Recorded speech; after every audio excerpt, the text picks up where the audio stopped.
Hi guys, it's Aoife from FradVC Died Laughing and I am here to do my weekly wrap up. I have 3 books to talk to you about this week. One of them I've already done a full video review of, that linked in the cards above. And that was the first book I finished this week, which was Anna K by Jenny Lee, which is a YA contemporary retelling of Anna Karenina by Leo Tolstoy. And this one was a lot of fun. I gave it 3.5 out of 5 stars and I have, as I said, I have a full video review of that, so I'm not going to talk about it much here at all. And I will encourage you to go and check that video out. It is spoiler free. And if you want to learn more about Anna K and what I thought about it, you will find it there. The next book I picked up after that was A Natural History of Dragons, a memoir by Lady Trent by Marie Brennan. This is a really fun fantasy novel. It's a fictional memoir by this character called Lady Trent, who is a dragon naturalist. When she is writing this book, she is an older lady and she's looking back on some of the kind of adventures of her youth and the start of her journey as a dragon naturalist and the start of her fascination with dragons. And how she kind of got from being a woman of kind of noble birth who was expected to kind of just get married and have children and live kind of a high society life, to a woman who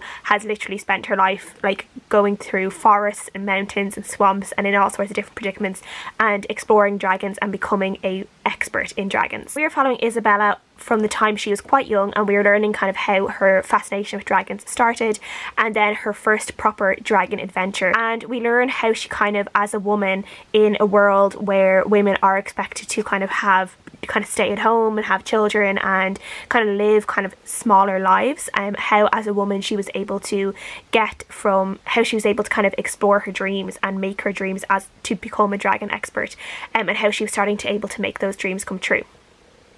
This is a fantasy world, but it's definitely highly based on kind of Edwardian English society or Victorian society. And I really liked how Isabella, how she kind of learned all of these things, the different things that she talked about, like as an older woman looking back on her time there, how she kind of interjected a few times in the book to say where she was wrong about certain things, but how she wished she'd understood other things better. Good, there's a lovely kind of like romantic relationship in this. But one of the things about this book as well is because Isabella is a scientist, it's a very kind of a matter-of-fact retelling in terms of it's very much like all the thrills and excitement in this book is about the scientific discoveries. It's not really much on the relationships she forms with people, because she definitely has more of a scientific mind than a more like, I guess, emotional mind in that sense. A lot of her emotions and her thrills come from scientific discoveries, not from interactions she gets with other people. So even though there is a romantic relationship in this, you don't really hear about it the way you would in like other books. You don't really hear about like kissing or their first time or anything like that, or like married life in those kind of senses. The real moments in the relationships are the times where the person she's with allows her to be herself and allows her to explore her studies in the way that she wants to, and he shows her he understands her by not holding her back in that sense. And I just love that. I love the understanding between the two of them. It was really, really lovely.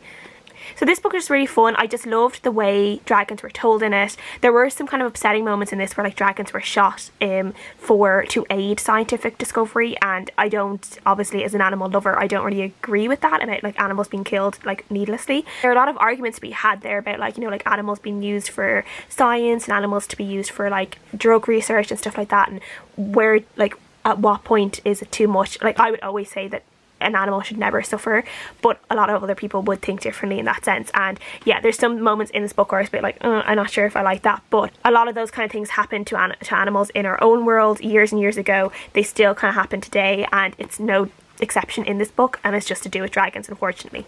But there are some other really great moments in this with live dragons, with dragons flying, with dragons being dragons, and I loved it. And I just loved all the illustrations in this book as well. I think it just really gave a really nice touch to the book. I just thought they were so great, as you can see there.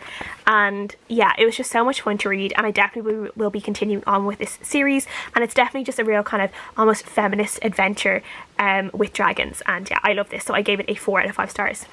And the last book I finished completely this week was Believe Me by JP Delaney. This is a thriller book, and we are following an actress called Claire in New York. She's 25 years old. She's originally from England, and she's actually in New York without a green card. So she's actually struggling to get particular types of jobs. So Claire is actually working for a divorce attorneys, and she is basically pretending, she's like kind of introducing herself to men at bars, and she's pretending to be like an escort or a prostitute and kind of tricking these men in a way of agreeing to sleep with her for money.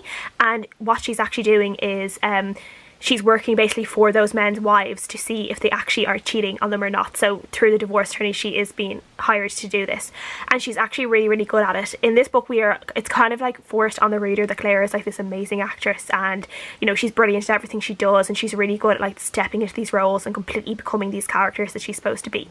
And she's hired to basically do this for one particular man. And at the start of this book, we know that his body is found in a hotel, and this body is directly connected to Claire's interaction with this man. And that's all I will say from there, because the story kind of really gets going once that happens, and loads of different things happen in this book, and it kind of goes all over the place. And this is one of those really interesting books for me where I'm not really sure how I feel about it, because there were some parts that I really enjoyed in this book, there were some parts that I didn't enjoy, but the whole time I was reading this, I was completely hooked in the story. I could not put it down. I just needed to know what happened.